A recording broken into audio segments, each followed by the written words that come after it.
luxury bag collections nina Jinky Pacquiao, Alice Eduardo, at Vice Ganda na kung saan nabili nila yan ng milyon-milyong piso, ang totoong presyo niyan, aabot lamang talaga sa libo.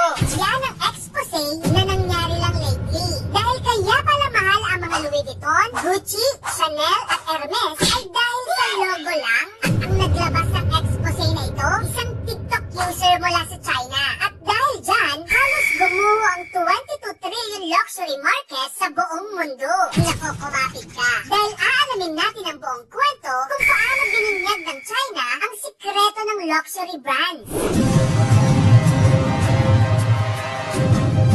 Sa loob lang ng isang linggo, viral na sa Chinese TikTok ang mga factory expose kung saan mismong mga factory workers ang naglabas ng resibo. Example, itong Louis Vuitton bag, nagawa sa China mismo, 2,800 pesos lang daw ang cost ng paggawa nito. Samantalang itong Lululemon leggings na 5,000 plus kung bibilhin mo sa mall, 300 pesos lang daw ang totoong cost nito. Yan ay ayon kay Wang Sen, isang content creator mula sa China. Over 80% ng luxury goods ay gawa daw talaga sa China. Pero i-deliver muna sa Italy or France para lang mailagay ang label sa mga damit o mga bags na made in Italy or made in France na tag.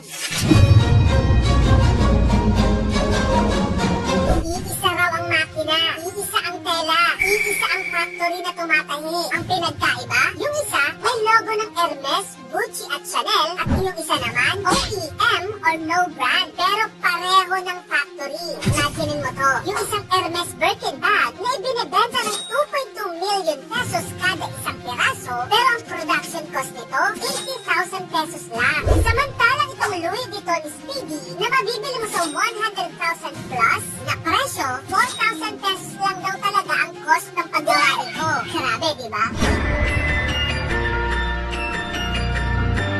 Ang lahat ng ito ay nagsimula dahil sa lumalalang trade war sa pagitan ng US at China. Nito lamang April 2025, nagpatupad si President Donald Trump ng 145% tariff sa maraming Chinese goods. Bilang ganti, nag-impose ang China ng 125% tariff sa US products. Dahil dito, naapektuhan ng mga Chinese manufacturers na dati tahimik lang sa likod ng mga luxury brands. Kaya naman gumanti yung mga factory workers dito. Ang ganti nila, i-expose ang tunay na presyo ng mga luxury goods na ito. Ngayon, ginagamit nila ang TikTok para ipakita sa buong mundo na sila ang tunay na gumagawa ng mga mamahaling produkto na ibinebenta ng Western brands sa sobrang taas na presyo. Hindi lang 5 times, 10 times, kundi 20 times ng totoong cost ng produkto. Tinatawag itong phenomenon na ito na trade war TikTok, kung saan ang mga Chinese suppliers ay direktang nagbebenta sa consumers. Iniiwasan ng middlemen at mataas na tariffs.